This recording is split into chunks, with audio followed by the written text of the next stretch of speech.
Днес малките, но очарователни неща от живота ще ни покаже Милен.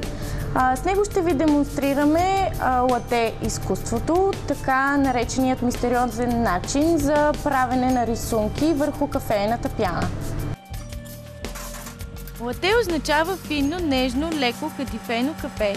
То се появява като изкуство в Италия в края на 19 и началото на 20 век. Италианската дума за човек, който владее изкуството, е бариста. В последните няколко години то стана изключително популярно и в България.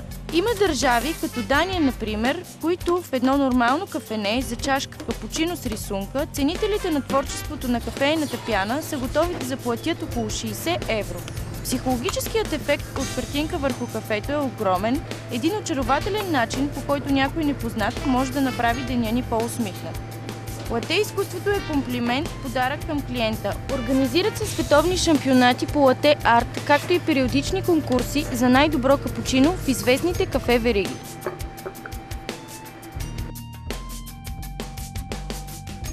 Вече разбрахме, че съществуват няколко техники за създаване на рисунки върху пяната на кафето. Кои от тях приложихме тук? Кои ни показа ти? Има три метода за създаване на лате арт. Първият и основен от тях е питчинг. Нарича се така заради канчето, с което наливаме млякото. То се казва питчер. И общо взето представлява това, че не докосваш с нищо друго, освен със самото мляко напитката. По този начин може да се направят няколко рисунки, като цвете, ябълка, сърце. Другия метод за създаване на лате арт се нарича етчинг. То е когато си позволяваме да използваме някакъв външен предмет, за да нарисуваме рисунката. Това вече много освобождава нашето въображение и може да направим в кафето почти всичко. Третият метод е комбинацията между първите два метода. Ти кога се научи да го практикуваш и трудно ли беше? Преди около 5-6 години, когато започнах да се занимавам с барманство. Трудно беше, да, наистина трябва много практика. Почувствам се от най-добрите. Коя беше първата картинка, която нарисува? Първата картинка беше сърце, която нарисувах. Доста трудно се получи след много опити. Знаеш ли дали се организират курсове по лате арт тук в България? Ами, доколкото съм осведомен, има курсове. Организират ги така фирмите, които се занимават с кафе като цяло.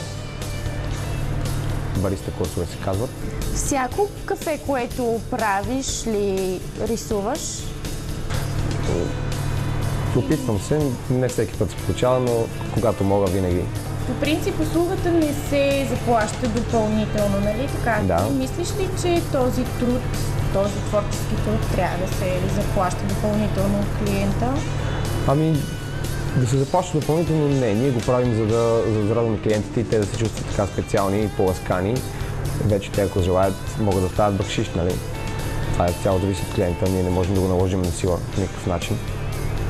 Усмихват ли се клиентите, когато им поднесеш едно такова кафе с рисунка отгоре? Винаги.